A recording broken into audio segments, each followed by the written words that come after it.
Hello everyone and welcome back to my channel take it easy. तो आज के lecture में हम लोग बात करेंगे अटॉर्नी जनरल ऑफ इंडिया और एडवोकेट जनरल ऑफ स्टेट के बारे में। ठीक है, तो चलिए शुरू करते हैं।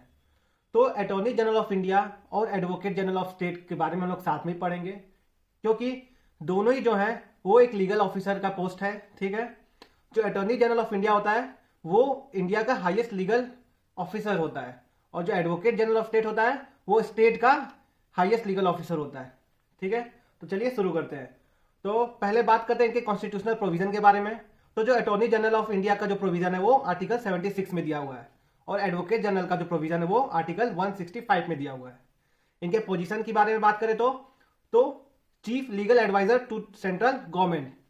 तो जो अटॉर्नी जनरल ऑफ इंडिया होता है वो सेंट्रल गवर्नमेंट का चीफ लीगल एडवाइजर होता है, और एडवोकेट जनरल ऑफ स्टेट जो होता है वो स्टेट गवर्नमेंट का चीफ लीगल एडवाइजर होता है। अब अपॉइंटमेंट के बारे में देखते हैं। तो attorney general of India is appointed by the president and advocate general of state appointed by the governor. Next qualification की बात करें तो attorney general of India must be qualified to be appointed as जज of supreme court. तो attorney general of India के लिए जो person होना चाहिए वो सुप्रीम कोर्ट के जज के लिए क्वालिफाई होना चाहिए। दैट इज वो एक सिटीजन ऑफ इंडिया होना चाहिए, और 5 years एज सुप्रीम कोर्ट जज, और 10 years as an advocate in high court, और a distinguished jurist in president's opinion. इसका मतलब यह है कि जो पर्सन होना चाहिए वो हाई कोर्ट का जज होना चाहिए 5 साल के लिए कम से कम, या हाई कोर्ट का एडवोकेट होना चाहिए 10 साल कम से कम, या प्रेसिडेंट के ओपिनियन में वो एक डिस्टिंग्विश्ड जूरिस्ट होना चाहिए। और अगर एडवोकेट जनरल ऑफ स्टेट की बात करें तो the person must be qualified to be appointed as जज ऑफ हाई कोर्ट।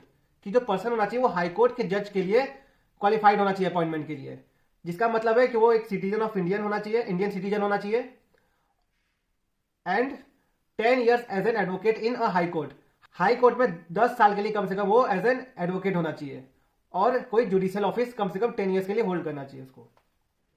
अब टर्म की बात करते हैं। तो terms are not fix by the constitution. तो जो अटॉर्नी जनरल है या एडवोकेट जनरल है, दोनों का टर्म जो है वो कॉन्स्टिट्यूशन के द्वारा फिक्स नहीं है। They hold office during the pleasure of president and advocate general hold office during the pleasure of governor. अब अटॉर्नी जनरल को प्रेसिडेंट अपॉइंट करता है तो वो कब तक ऑफिस होल्ड कर सकता है? During the pleasure of president, and advocate general जो होगा वो होल्ड करेगा office during the pleasure of governor. अब रिमूवल की बात करें तो attorney general of India can be remove by the president at any time, and advocate general of state can be remove by the governor at any time. मतलब जो attorney general है उसे president के द्वारा कभी भी रिमूव किया जा सकता है, और जो एडवोकेट जनरल है उसे गवर्नर के द्वारा कभी भी रिमूव किया जा सकता है। तो नेक्स्ट इसकी सैलरीज की बात करें तो they are decided by the president by the advice of council of ministers, and the advocate general की जो सैलरी होगी वो डिसाइडेड बाय गवर्नर होगी। अब बात करते हैं इनके ड्यूटीज के बारे में। तो अटॉर्नी जनरल ऑफ इंडिया की ड्यूटीज के बारे में देखते हैं। तो पहला है advises the central government on legal matters and perform legal duties assigned by the president. तो जितने भी लीगल मैटर्स है सेंट्रल गवर्नमेंट के, उससे रिलेटेड एडवाइस जो सेंट्रल गवर्नमेंट को करेगा वो अटॉर्नी जनरल ऑफ इंडिया करेगा, और जितने भी लीगल ड्यूटीज है वो कौन परफॉर्म करेगा? अटॉर्नी जनरल ऑफ इंडिया करेगा, जो प्रेसिडेंट के द्वारा उसे असाइन किया जाता है। And second, represents the central government in supreme court and high court. तो जैसे केशव नंद भारती केस में जो गवर्नमेंट के द्वारा रिप्रेजेंटेटिव होता है वो अटॉर्नी जनरल ऑफ इंडिया होता है। ठीक है, और अगर एडवोकेट जनरल की बात करें तो पहला advice the state government on legal matters. जो भी लीगल मैटर्स से रिलेटेड स्टेट गवर्नमेंट को जो एडवाइस करता है वो एडवोकेट जनरल ऑफ स्टेट करता है।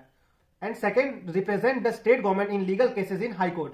तो हाई कोर्ट में जितने भी लीगल केसेस स्टेट गवर्नमेंट से रिलेटेड होगा तो स्टेट गवर्नमेंट को जो रिप्रेजेंट करता है वो एडवोकेट जनरल ऑफ स्टेट करता है। नेक्स्ट देखते हैं right to speak in legislature. तो attorney general of India can participate in the proceeding of parliament without voting rights. तो जो अटॉर्नी जनरल ऑफ इंडिया है वो पार्लियामेंट के दोनों हाउस, जो भी राज्यसभा हो या लोकसभा हो या ज्वाइंट सिटिंग हो, उसमें वो पार्टिसिपेट कर सकता है उनके प्रोसीडिंग्स में, बट उसके पास वोटिंग राइट्स नहीं होती हैं। और अगर एडवोकेट जनरल की बात करें तो advocate general can participate in the proceeding of state legislature without voting rights. Same है। तो जैसे अटॉर्नी जनरल पार्लियामेंट के प्रोसीडिंग्स में पार्टिसिपेट कर सकता है, वैसे ही एडवोकेट जनरल ऑफ स्टेट उस स्टेट के स्टेट लेजिस्लेचर के प्रोसीडिंग्स में पार्टिसिपेट कर सकता है, बट दोनों के पास वोटिंग राइट्स नहीं होती हैं। तो next, enjoys all the privileges and immunities that are available to MPs. तो जो भी एमपीज के पास प्रिविलेजेस या इम्यूनिटीज हैं वो अटॉर्नी जनरल के पास भी होती हैं, और in case of advocate general जितने भी एमएलए के पास प्रिविलेजेस और इम्यूनिटीज होती हैं वो एडवोकेट जनरल के पास भी होती हैं। और ये याद रखिए कि दोनों ही लेजिस्लेचर के मेंबर्स नहीं होते हैं। नेक्स्ट लिमिटेशंस पे देखते हैं। तो अटॉर्नी जनरल का लिमिटेशन देखें तो कैन नॉट एडवाइज और represent parties against government of India. तो गवर्नमेंट ऑफ इंडिया के अगेंस्ट ये कभी एडवाइस नहीं कर सकता एंड गवर्नमेंट ऑफ इंडिया के अगेंस्ट वो किसी भी पार्टी को रिप्रेजेंट नहीं कर सकता। Second, should not undertake private practices without government permission. तो बिना गवर्नमेंट के परमिशन के वो प्राइवेट प्रैक्टिसेस नहीं कर सकता। और अगर एडवोकेट जनरल का देखें तो कैन नॉट एडवाइज और represent private parties against state government. तो जो एडवोकेट जनरल है वो स्टेट गवर्नमेंट के अगेंस्ट कोई भी एडवाइस नहीं दे सकता और स्टेट गवर्नमेंट के अगेंस्ट किसी भी प्राइवेट पार्टीज को रिप्रेजेंट नहीं कर सकता। ये था अटॉर्नी जनरल ऑफ इंडिया और एडवोकेट जनरल ऑफ स्टेट के बारे में। लास्ट देखते हैं सॉलिसिटर जनरल ऑफ इंडिया के बारे में। तो नॉट अ कॉन्स्टिट्यूशनल पोस्ट, ये कॉन्स्टिट्यूशनल पोस्ट नहीं है, इस पोस्ट के बारे में कॉन्स्टिट्यूशन में नहीं दिया गया है।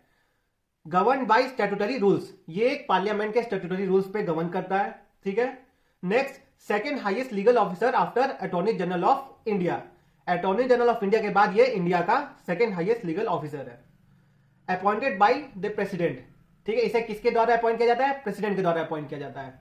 नो फिक्स टेन्योर, तो अटॉर्नी जनरल ऑफ इंडिया हो या एडवोकेट जनरल ऑफ स्टेट हो या सॉलिसिटर जनरल ऑफ इंडिया, किसी का भी टेन्योर फिक्स नहीं होता है।